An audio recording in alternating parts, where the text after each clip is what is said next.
Hello, my friends. Thank you for joining us again. My wonderful, handsome husband, John, is going to join us today. I'm Kathy Rhodes. I'm John Rhodes. Thank you for joining us. We're going to think differently today. And we're going to start out by celebrating. Yes. Happy birthday, America. America 250. 250 years old. I was not around when it was started, but I know the history and I know the stories and I know the amazing forethought that our founders had. It's quite amazing, 250 years later, how we're still using what they created. Yeah, you think about like the insight, right? The forward thinking. Yeah. Would you have had that? Like if you were a founding mother? So I'm a founder of a business, but I'm not thinking 250 years in the future, and I can't even say I'm thinking 5 years in the future always. Things change so fast, obviously, different world now. But let's back up a little bit. Let's talk about leadership. Yes. Let's talk about leaders. John Maxwell has said, and I so believe this, leaders see more and before their people. Yes. So let's dive in. What they see more and before their people do. Well, kind of makes sense. So you think about that because it's more than a cute saying. Leaders see more and before their team. Yeah. So in preparation for our time, I was thinking about an analogy that maybe would resonate more with people than more and before others. Okay. And I think about a quarterback. I used to play quarterback. Football. You're talking about football. In football. Sorry. Don't mean to be presumptuous. So you think about a quarterback when he goes to the line of scrimmage. Does the quarterback go to the center with his head down, keeping his eye on the ball? Okay, like we're taught in baseball, keep your eye on the ball. Time out. I've never played football. I watch it, but I don't play it. And to be honest, I don't watch that kind of detail. So don't ask me questions like I know. Like, educate me here. What does a quarterback do? So the quarterback is kind of the captain of the team. Because as the play comes in, I do this because nowadays you get it in your helmet. They've got a speaker They're listening to the play from a coach. Right. Okay. And oh, by the way, you can talk. The sidelines can talk to the quarterback up until about 15 seconds on the play clock. Then it goes radio silence. So the coach can't tell you, hey, they're blitzing or whatever. It cuts out about 15 seconds. So I don't know if everyone knew that. Okay. I didn't even know coaches could talk to the quarterback. So the quarterback goes to the line of scrimmage. And his eyes, next time you watch a football game, watch his eyes as he goes to the line of scrimmage. The center hikes the ball into his hands. But the quarterback's eyes are not down at the ball like on baseball. I don't want to drop it. Of course it is. What he's doing is he's scanning. He's scanning the defense. He's making sure his team is in the right position for the play. Quarterback's got to know everyone's position. But he's also watching the defense for threats. If they blitz, who's going to be the pass rush? He's actually barking out orders like odd, even on blah, blah, blah. So you're paying attention to everything out there. The quarterback sees more and before others in case he's got an audible out of that play because of something they didn't see. So audible means he's audibly changing the plan. Based on what the threat may be out there on the defense. What about every other player on the line? Aren't their heads up looking, or what's their focus? Yes, they're all paying attention. The center is actually kind of the captain of the linemen, letting them know what maybe the blocking scheme would be.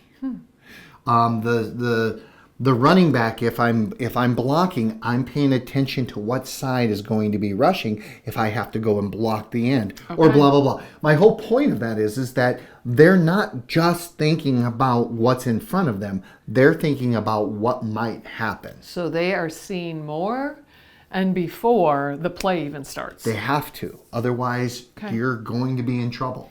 You know, when you think of a leader or a business owner, a manager, or whatever the case is, the whole idea of them seeing more and before makes total sense. They're the visionary, right? They're the ones who are looking at how to grow the business, or where should we invest money next, or what projects should we be focusing on. So the fact that they see more and before, it's because they have researched that project before they ever announce it to their team. They put, yesterday I was working with a company that redesigned their logo, new branding, everything, and they were working on this for 2 years before anyone else in the company even knew about it. They have to, right? You're not going to announce it to 100 people and be like, okay, we're going to figure this out, what colors, and no, you just can't. You need your people working in their specialty, and you're going to work in your specialty, and that's a new project necessarily. So it makes sense on why they see more and before. They literally are working on the project way before anyone else realizes it's going on. And to your point, they see more and before others.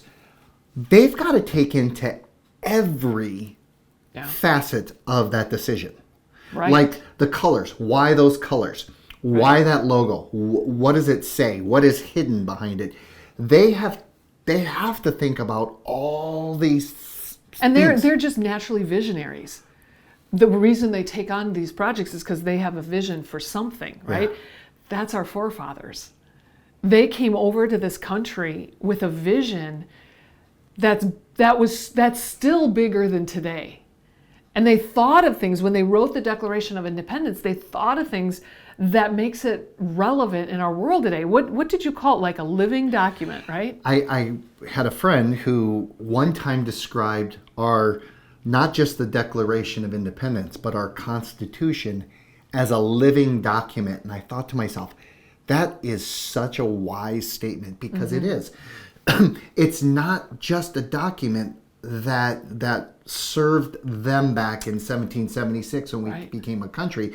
It is a living document that flows with society, and they had the foresight of thinking, maybe we're giving them way too much credit, I don't know, but that society back then, it will not be the same society that is today.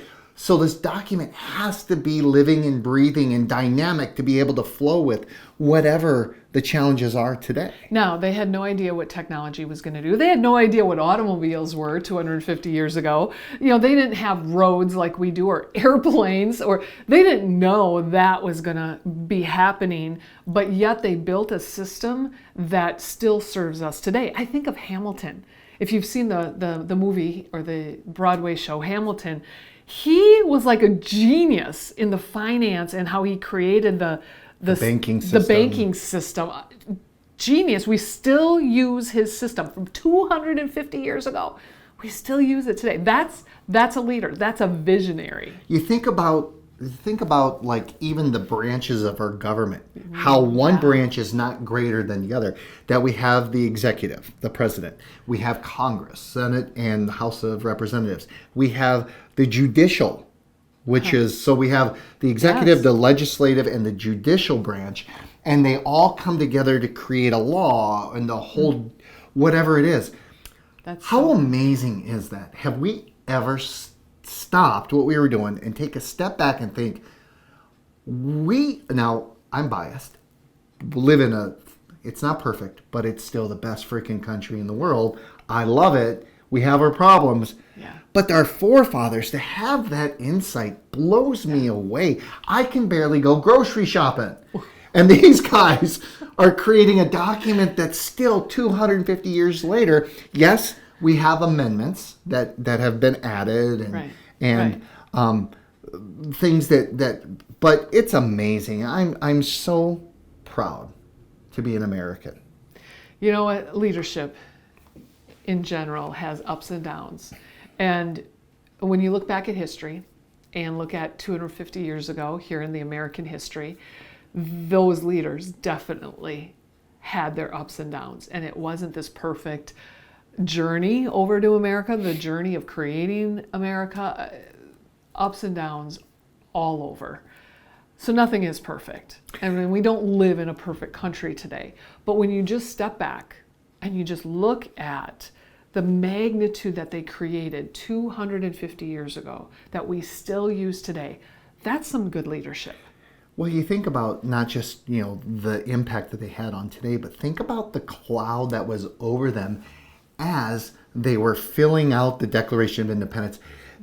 They could be tried, quartered, and hung if they were captured for treason, which was death at that time. So they, at any time, it would have cost their life, and many of them died poor, and as a result of what they did. And it ended up being kind of a sad story with a lot of the founding fathers, but they were amazing. They have more credit and love today than they necessarily did 250 years ago. Yeah.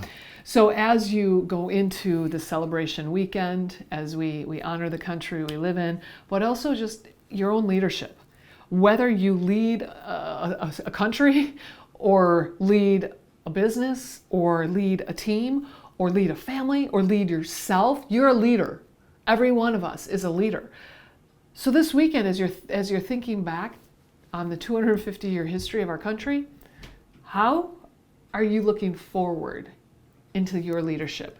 How are you looking more and before in the leadership that you influence? That's good.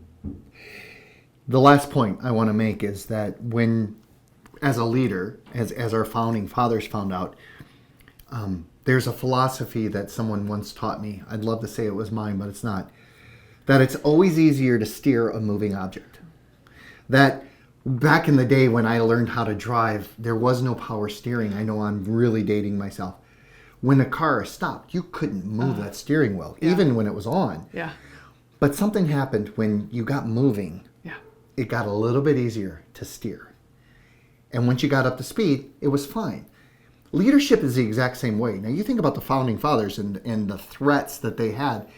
They continued to move forward. They did it because they had to. Leadership is that way.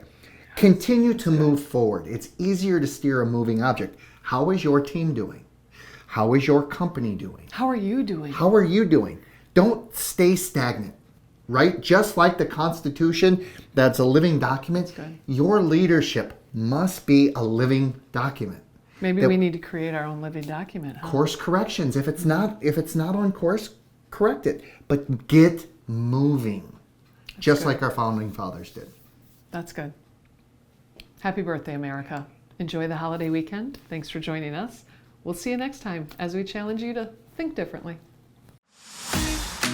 I hope this topic has challenged you to think differently as you strive to grow from success to world class. Please follow this podcast, share it with your friends, and follow me and Unity Consulting on all social platforms: Facebook, YouTube, Instagram, LinkedIn, and our website, unityconsultingllc.com.